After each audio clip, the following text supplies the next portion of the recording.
Hey everyone, please support what I do to help keep Greyhawk alive by subscribing to the channel. Also, please consider becoming a channel member to get early access to videos, exclusive live chats, quarterly adventure modules, and more. Thanks, and enjoy the show. So I was thinking about the future of Greyhawk, not the future in the setting, but, in universe, what would the future look like? And there's two main sources that seem to contradict each other, and I thought I'd talk about it today on Greyhawk Grognard. So the world of Greyhawk that we know of, generally speaking, is either in the common year 576, which is when the gold box was published, or 585, which is when From the Ashes was published, or 691, which is when which is the period covered by the Living Greyhawk Gazetteer and some of the later stuff. But it's the future beyond that I want to talk about. And if you look in the Glossography, which is one of the two books that was in the original gold box set, the other being the guide of the world of Greyhawk that we're talking about now, something very interesting, if you can see it, the guide is published in common year 998 by Pluffet, Smedger the Elder. So this is actually a book in universe that is published 300 or more years after the guide to the world of Greyhawk, and they talk about that. They explain that in the foreword, which is right here. Steve Winter is kind of doing a weird bit of split universe work here, and very cleverly written, where it's he's writing as if Pluffet, Smedger the Elder and the Savant Sage who wrote the guide actually existed, but he's also giving a wink and a nod to the fact that, this is a Dungeons & Dragons book. So, for example, the Savant Sage, who is the one who wrote the guide that came with this in the gold box, is known to have lived in the city of Greyhawk during Oerth's Epoch of Magic. Evidence suggests that this was not the first age in Oerth history, but nothing exists to indicate how many ages preceded it or intervened between it and the present. Late in this period, the Savant Sage compiled his catalog of the Land Flannis, and the work was not widely circulated in his lifetime. It was not until several centuries later, when a copy was discovered in an Illithid's lair in the Rift Canyon.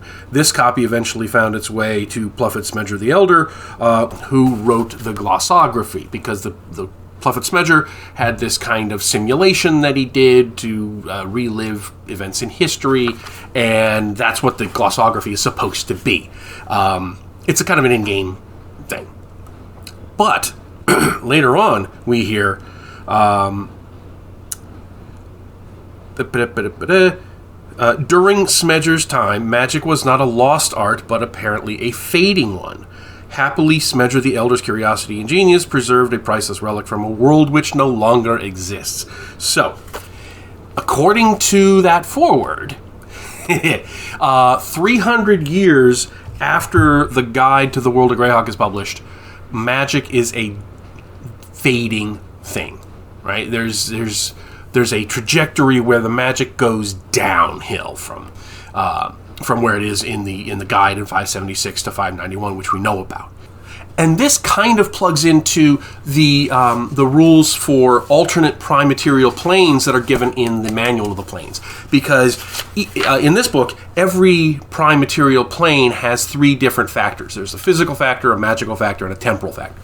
And the magical factor goes from a 10, where everybody can cast unlimited spells pretty much, to a -10, where no magic is possible and no imagination exists. So you're somewhere on that spectrum. And the D&D world that we know from the rules, and which we see in the Guide to the World of Greyhawk, is about a 0, which is where you can have 9th level spells. Magic users have to study, and clerics have to pray for spells. But that's like we normally see. But what we read there, it implies that magic goes from a higher level to a lower level over the course of time, at least in Oerth. And that would explain things like the Rain of Colorless Fire and the Invoke Devastation. They could just be higher level spells that were possible back then, because at that point, Oerth had a higher magical factor, and over the years it's just been going down. It would also explain that reference in the beginning of the Glossography, where by 300 years later, magic is a dying art. Looking at this, maybe it's a negative 1 or a -3, where maximum of 8th or 6th level spells are possible, and it keeps going down from there. So I like that idea, which is strongly implied in the Glossography, that magic goes from high to low as time wears on, at least in Oerth. Now, we also have another piece of evidence that plugs into this whole problem, and that is the article from Dragon 277, Greyhawk 2000, Post-Industrial Dungeons & Dragons. This was written by Philip Athens. And this is an article which is basically gives technology for a Greyhawk campaign and some ideas on how to set up a Greyhawk campaign that takes place about 1,400 years later, past the 576 when the guide was made. So you get this idea that you can take Greyhawk further into the future. Fine, that makes sense. However, in Philip Athens' article, he pretty much says that magic still exists and it's just as prevalent as it was in 576. So we have this kind of dichotomy where, according to Greyhawk 2000, you have magic and technology existing side by side, whereas in the Glossography, you have this implication that magic is going away as soon as 300 years later after 576. Now, something else that Athens says in his article, which is a great read if you could track it down, is that